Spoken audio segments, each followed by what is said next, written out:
Oseo. Oseo. Good Cherokee greeting. Wave the great feather for the good of it. Hey, hey. Like that. Today we are at Twigs Tea and Coffee House. We are the Celtic ensemble that has been playing here for weekly 20 to 30 years. Until recently we had a COVID break, so we come here every couple of weeks or so. So that's where we are. It's a rainy day, a good Celtic type of day. And my main theme here is going to be right here with this painting.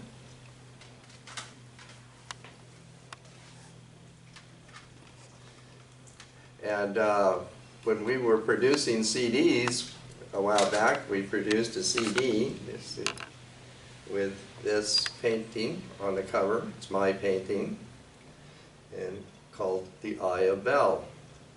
You got that? Now, just a little bit here. Claudia sent one of these like this to her sister back east, who thinks that she's a Christian fundamentalist, and she was outraged to cause her to have smuggled in a forbidden object into her Christian household.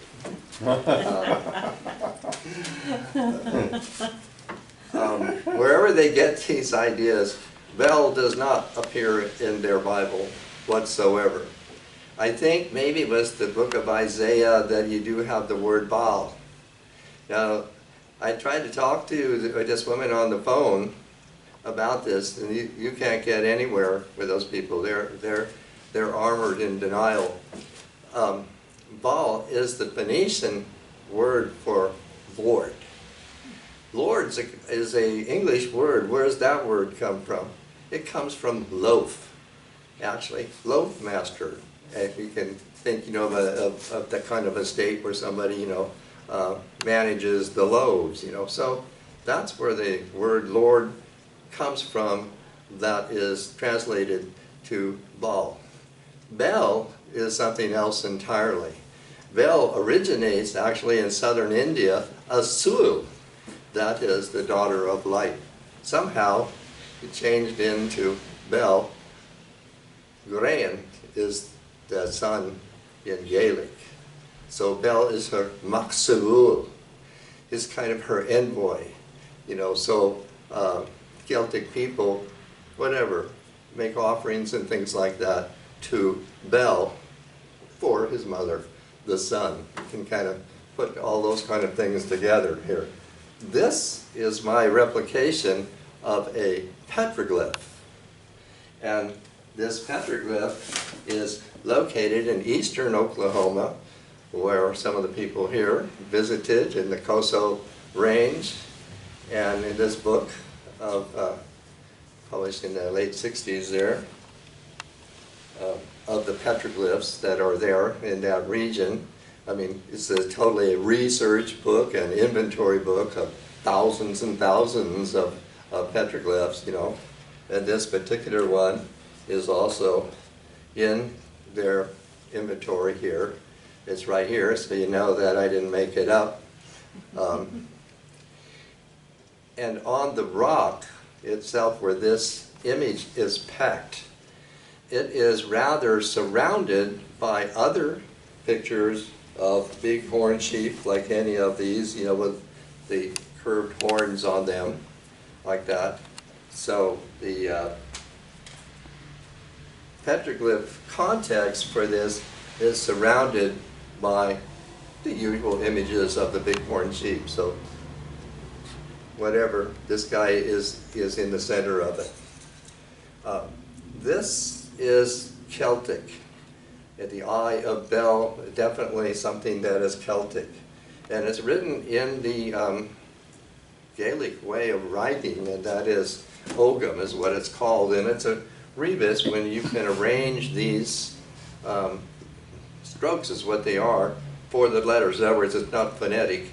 It's definitely going by the strokes, So this stroke up here, these two strokes, is D. This would be the stem line. So you see two strokes above that stem line, you know that that is D. The thing that caught my eye in the engraving itself was this X shape, because my acquaintance with this system of writing, we call it Ogam, that's recognizable right away. We call that a sliding vowel or a diphthong, and it's definitely part of this system. So we call that Ya. Ya can be I-A, Y-A, or the Arabic J-A, like that. And that figures considerably there in the Mediterranean here.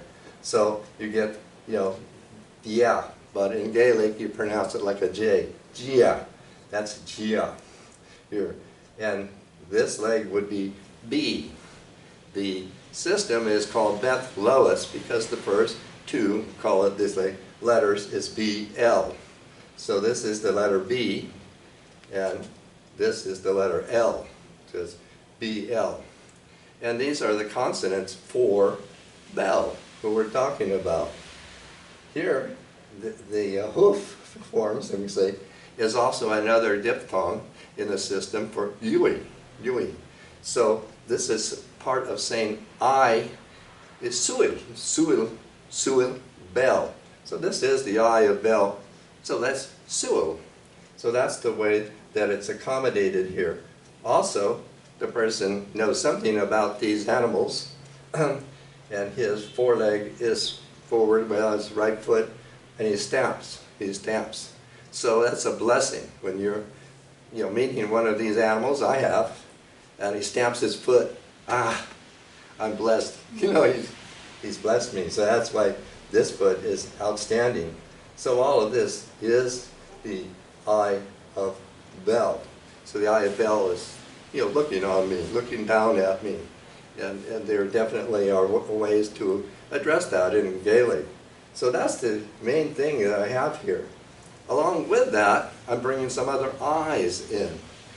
I'll go over here to this eye. Ostensibly, this is the Eye of Grin. Remember, Grin is the sun. Actually, she's not the physical sun.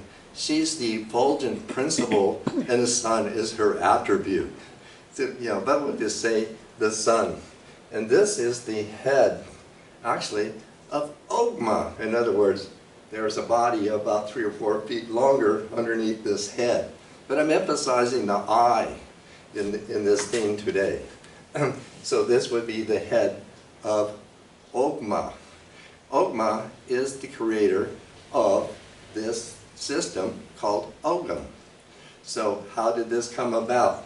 He looked into the face of Grin. Like saying, he looked into the sun and saw her eyelashes. These are her eyelashes, like that. This is engraved on the rock, just like that. Very plain, very easy to see, the whole body here. So this way of saying that. Here, there's actually 7. I've pretty much tried to space my collage here the way that it is spaced on the rock. And there is 7. And this 7 is pahui. Pahui meaning two together. Actually, my mother and I. That's what it says. And here, this whole thing is like a face and an eye. And the same word for push. Push. Then it said, nin pushini. Just like me. You look just like me. Who does it look just like him? That is Ogma. He looks just like his mother.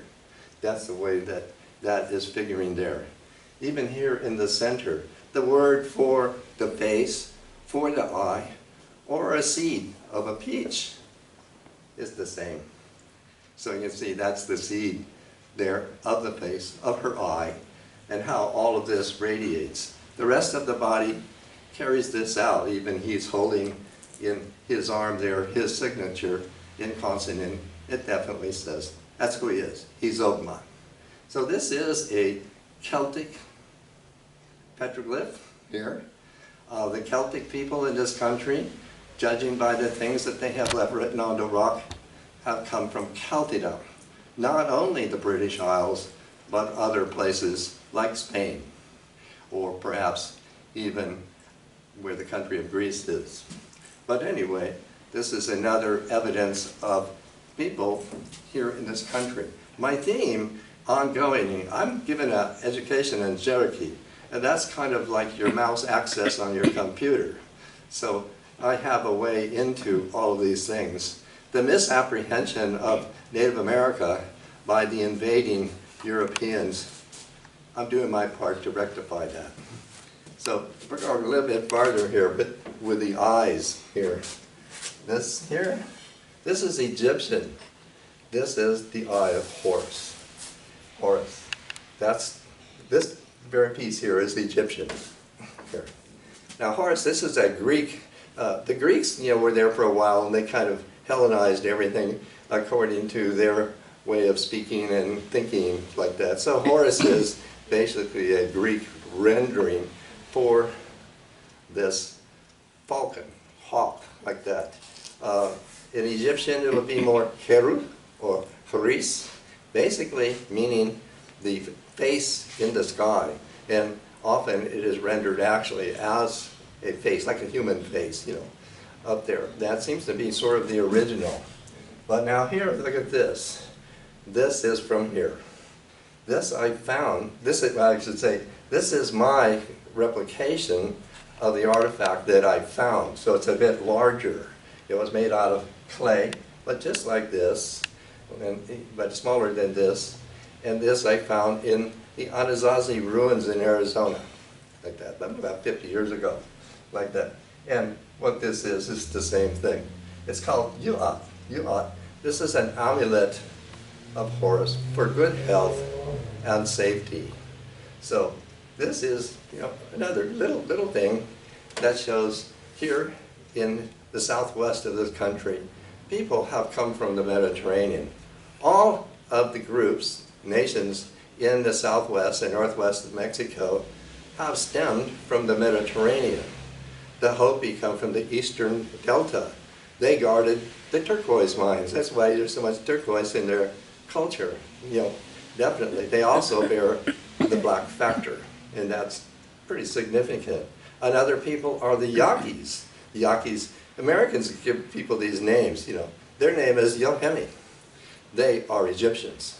They are definitely Coptic Egyptians. That's who they are. They're other people that I try to think of. The people that I've been concentrating here for the past few weeks are the people east of San Diego. The whole desert region out here is populated, inhabited for over 8,000 years by people, the Americans, called Coyote, or they are the Muluetum. The Muluetum means the first people, or the cultured people. And so they have a culture hero. Well, I should say, their language, the language specialist called Uto-Aztecan, meaning all the people that speak Uto-Aztecan, as you can tell by the name of that, all by the study, by reports, have Semitic language. Semitic language means like Hebrew, like that. In fact, it's even lodged in the history there in Mexico City, ancient Tenochtitlan, that the clerics recognized that those people there, quote, are speaking Hebrew. But the bishop said, I know, friar, but they are Indians. That's in the history. And so forth. It goes on that way. The only exceptions here are the people the Americans call Navajo and Apache. Their language is Turkic. That shows the region they come from. The region that is east of Afghanistan, since everybody by now has heard of Afghanistan, and there's a huge Tarim Basin there. The Apache are actually the Turcoman. That's who they are. They're speaking that language. Geronimo, he's speaking that language. And on the other side, to the east of that, are the people called the Navajo, Nitine. So the similarity, the Natine, and these people here, Nide. See? Very, very similar. So that's kind of that area of Western Central Asia. And these people have come over here in the past 100 years. So you can see all of that. So here, this is a petroglyph. There's more than one. I've replicated this one. This one I found in New Mexico. You're out there in the desert 50 years ago, New Mexico and Arizona kind of just blend together. So thereabouts is that. And who is that? Right here. So you see this right here. This bird is a kestrel.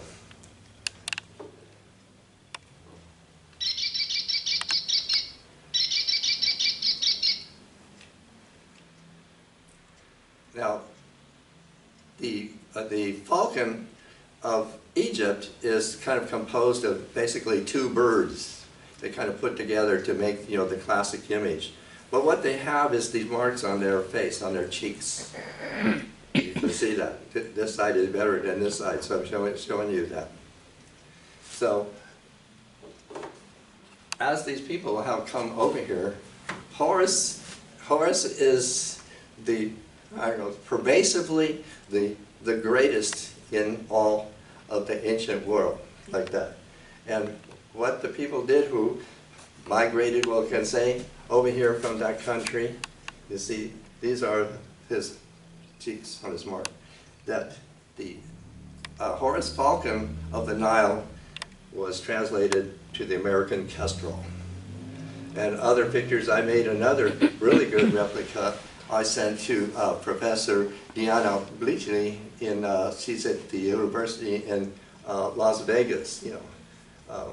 And so I made one of these from southern Arizona in the area where Hieronymo lived and was active. I even had kestrel feathers for his portrait that I have. So that's who this is. Now we come to, I started with the people east of here, the Kawia, the Wadawita. They have a culture hero. And that culture hero I'm depicting right here. Again, the original Horus, or Horus, is a face in the sky. And he's described as having long hair coming down from his face.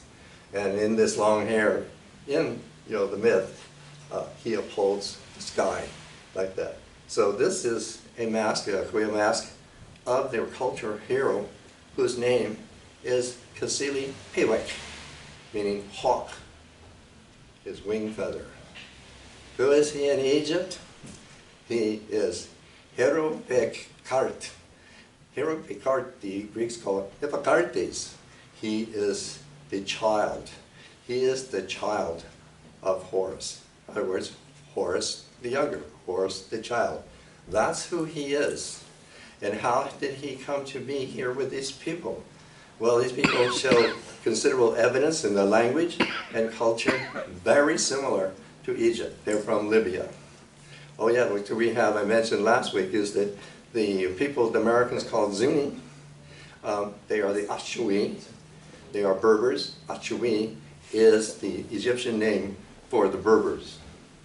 And Coronado, who attacked these people, he attacked them because they were Berbers, and so forth. It's all in his journal there. So just remember, there were other people here also that definitely have come from that part of the world. But here, this character, he's come into a culture that very recently the archaeology has established have been here for at least 8,000 years. Palm Springs. They have a site there like that. So we do know that, so at some point, this culture hero, hawk, his wing feather, has come here. And in their stories, there's what's happened. A woman from outside, whoever their culture was, brought him as a baby, as a baby. And things happened, and then the people recognized him, said he is a great wizard. He is a great pool, like a shaman, like that. And they showered him with shell beads, like that, to show that they know who he is. So I would call it like he's an incarnation of Horus from Libya, Egypt, their culture that goes together. So that's why that I have him up here. So to see, these renderings of people here who have been here all along and who have been disastrously invaded and genocide carried out and all that kind of thing. And then all their children were forced into these schools where they were coated with the ideology of the invaders, Christianity, and so forth. But there still is surviving in I, Coyote, am seeing to it.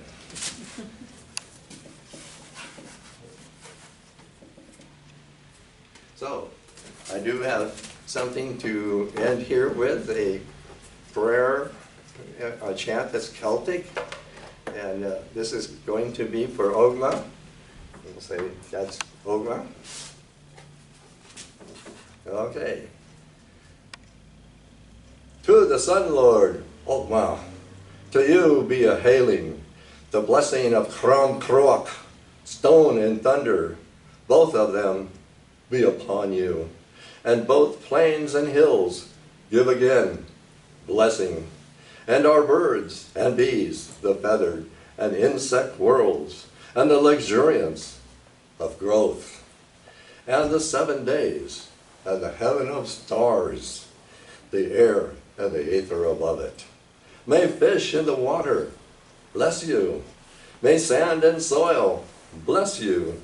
May you be blessed by deeds following good thoughts. So may he who has done good praise you. So may I, too, bless you. Ogma, Sun Lord, all hail.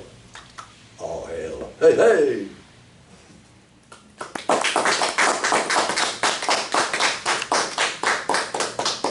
Thank you, you rebellious coats.